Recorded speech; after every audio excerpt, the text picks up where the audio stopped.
Hi Leo, welcome to January and Happy New Year. This is Teresa from Tarot by T. And before I get started on your reading, I want to call in some good energy and create some sacred space around this reading. And I want to say thank you for liking and subscribing to my channel. Thank you for taking the time out to leave comments and feedback. I read all of them. And for those who've ordered readings, thank you for your support. I enjoy working with all of you. So what's coming up for January? We've got eclipses this month. We have a new moon solar eclipse in Capricorn on the 5th. And we have a full moon lunar eclipse on January 20th or 21st, depending on where you're living, because it's happening right after midnight on the East Coast. So if you're on the West Coast or the Central, well, depending on where you are in the world, it could be either the 20th or the 21st. So, because it's happening just as the timeline is changing from one day to the next. So let's see what's happening. What does Leo need to know about love, relationships, career, life, anything important? What is coming up for January? What is coming up for January for Leo? What is the important energy?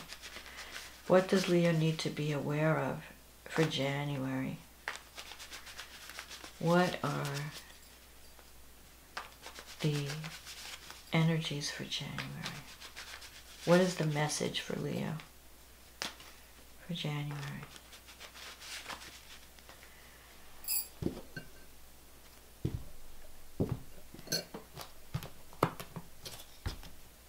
Okay.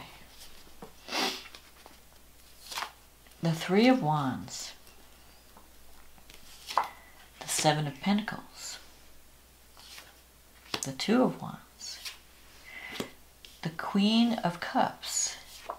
The Knight of Wands. The Three of Swords. The Page of Wands. The Four of Cups.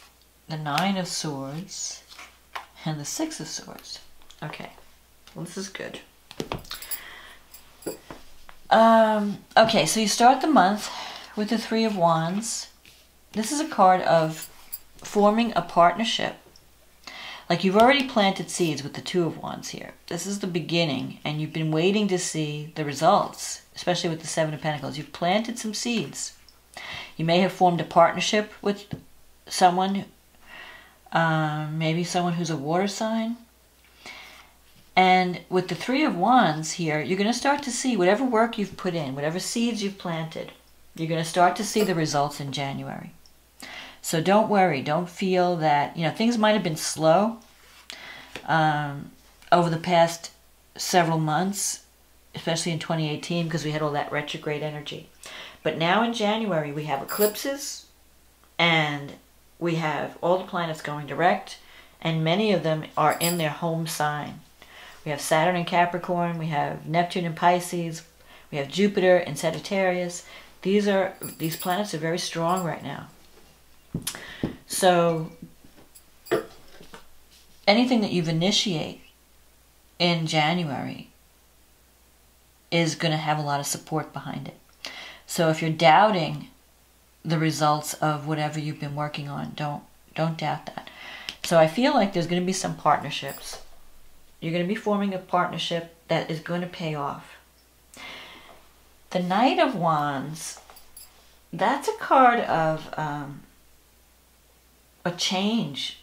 You might be changing jobs or changing your residence, the place of where you're working. So maybe the place that you're working might move to a new location.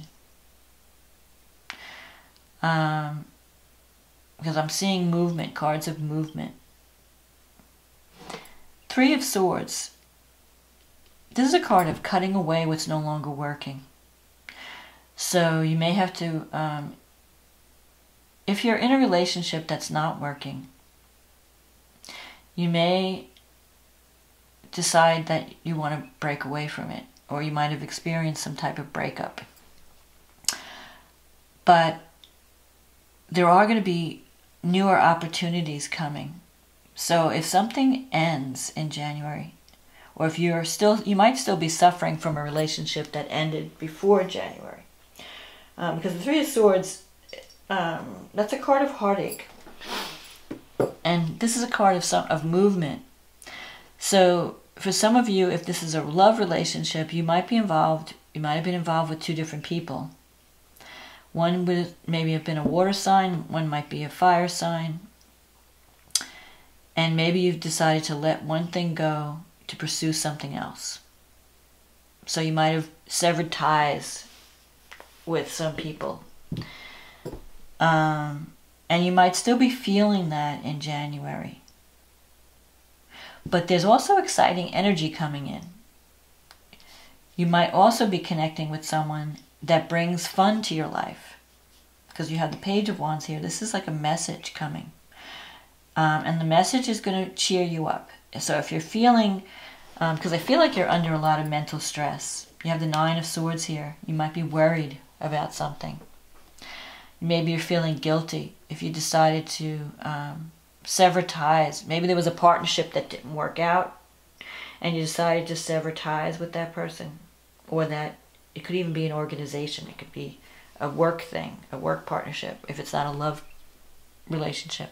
Because I'm seeing a lot of wands more than cups. So I'm thinking that this could be more career related than love. I mean, I feel like you might have severed ties with something that didn't quite work out the way you wanted it to.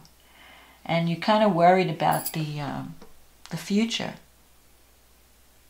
or the success of a project or the success of even a business partnership. And you might be feeling a little guilty.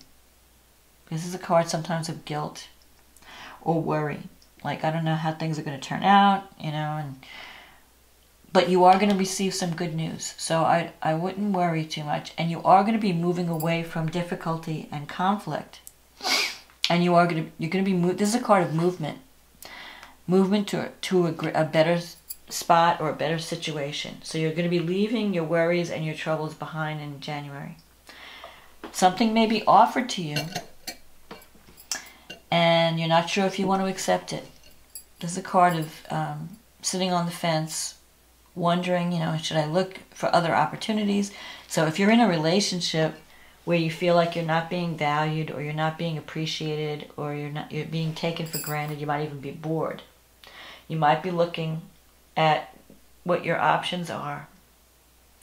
So it's possible if you haven't, maybe you're in a relationship that's going through some difficulty and you're not sure if you want to stay or go. There are opportunities for you, but you're not sure you're ready to make that switch. And you might be even feeling a little guilty about that, like feeling, well, I don't know, I want to move out of this situation, but I kind of feel guilty about it. So you're sitting on the fence and you're waiting for more reassurance that whatever you decide to move on to is going to be successful. But this card is the outcome. There could be some surprises in January, surprise messages that improve the outlook. So don't get too caught up in the stress or the mental stress. Don't give yourself unnecessary stress. And if things need to be severed, you know, sometimes we need to get rid of what's not working so we can make room for the new, make room for better things to come, to fill that void. And the Six of Swords does say, this is a card of movement away from difficulty and sorrow. So I think that you may start out January feeling that you're unsure of where things are going, but you will end January in a stronger position. And this is also a card of, you know, seeing the results of your hard work, seeing the results of your efforts come back to you. So don't worry about the seeds that you've planted. Don't worry about projects that you have in the works. They are going to work. They are going to give you a return. They are going to wind up being successful. You may have to cut some things out.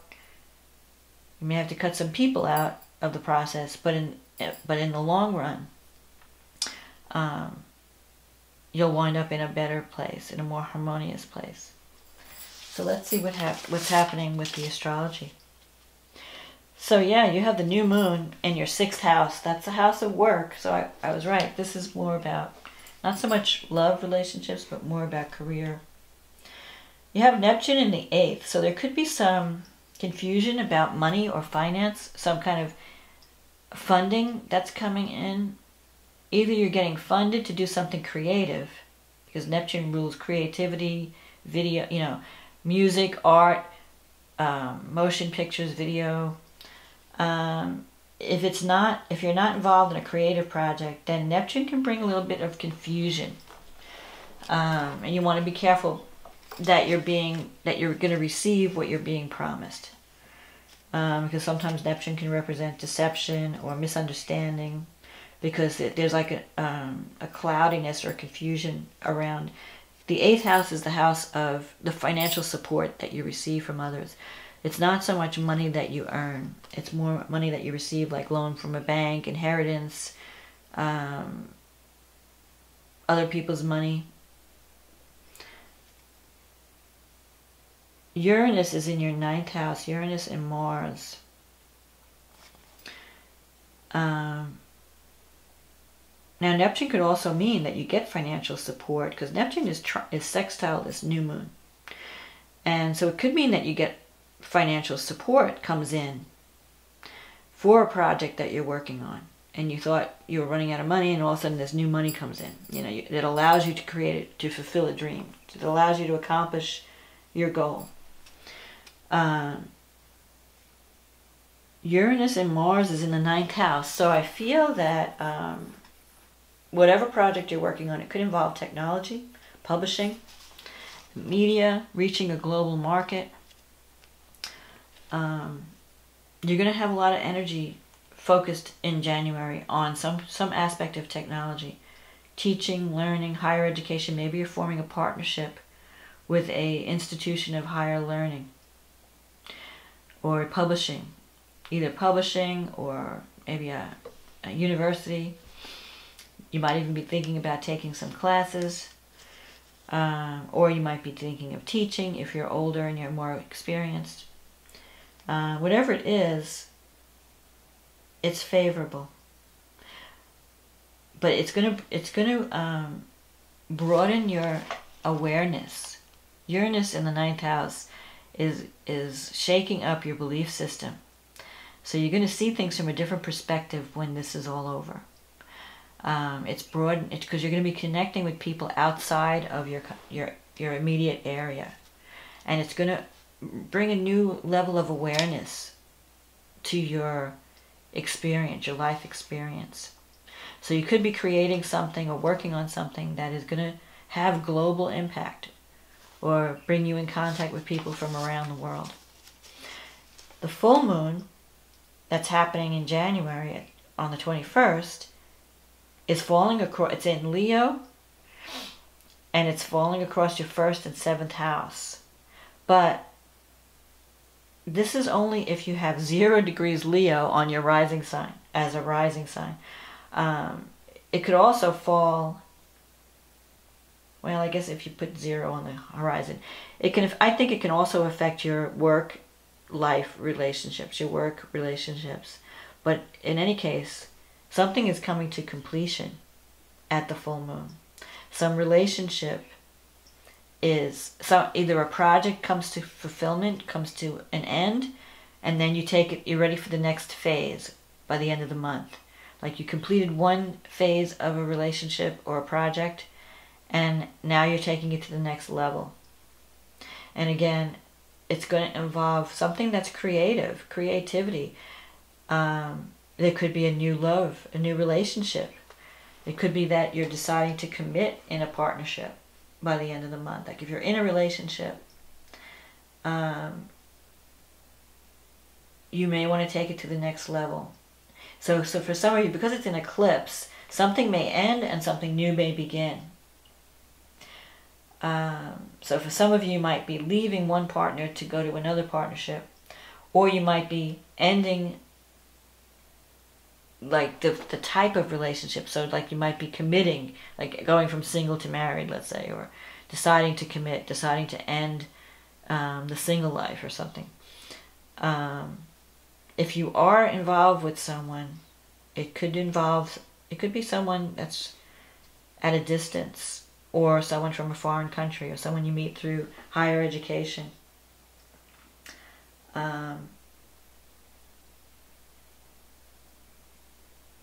Or even through work, through some work project, through some of the projects that you're working on. So it could be a work partnership as well. You could be finalizing a work partnership where you decide, yeah, I really want to work with this person and I want to do more work with this person. So you might be signing a contract, or, you know, finalizing an agreement by the end of the month, because you want to start this new phase, this new path. So I think it's going to be exciting. So my advice to you is, now one thing you have to remember with this full moon, because Venus is squaring Neptune, is to look at things realistically.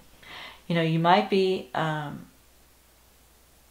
over glamorizing something, or having, because Neptune is the planet of confusion, Venus is the planet of love and money. So you might be thinking, oh, this new project is going to bring in all this income, or this new project is going to be, this person is the greatest thing since sliced bread. You know, you want to look realistically at any kind of partnerships that you're forming in January. That doesn't mean that they can't be good, but you want to make sure that you're seeing them realistically. You want to make sure that your communication, you're being understood, that both parties know what they're promising and getting into. And once you have all that ironed out, it could be great. But because Neptune's involved, there's always some element of misunderstanding or confusion. So you want to make sure that you're communicating clearly, that you're seeing clearly, that you're not just, you know, giving something more credit than it's worth, or that you're understanding exactly what's being presented to you, what's being offered to you. But other than that, this is a card of success. This is a card of, you know, moving toward something that is going to bring greater harmony, greater joy into your life. You're going to see results in January. So don't worry about severing ties with something that's not working, because you are moving ahead. You are moving forward. So don't be afraid to form partnerships, because it's going to, you know, with these eclipses, it's going to change. It could be a sudden thing that comes out of the blue, and you have to make a quick decision, and maybe you weren't ready for it. You know, maybe you were planning on doing something later, but something comes up and makes you have to act sooner. So you might be having to take action when you feel like you're not ready, and that can be a little stressful. But the outcome will be positive, so don't worry. So that's my forecast for you, Leo, for January. I hope this was a help to you. I wish you much luck and success and love. And if you want a private reading, just click on the link in the description box and we can get you on the schedule. In the meantime, have a happy new year. Enjoy 2019. Enjoy January. And I will talk to you again next month. Okay, bye now.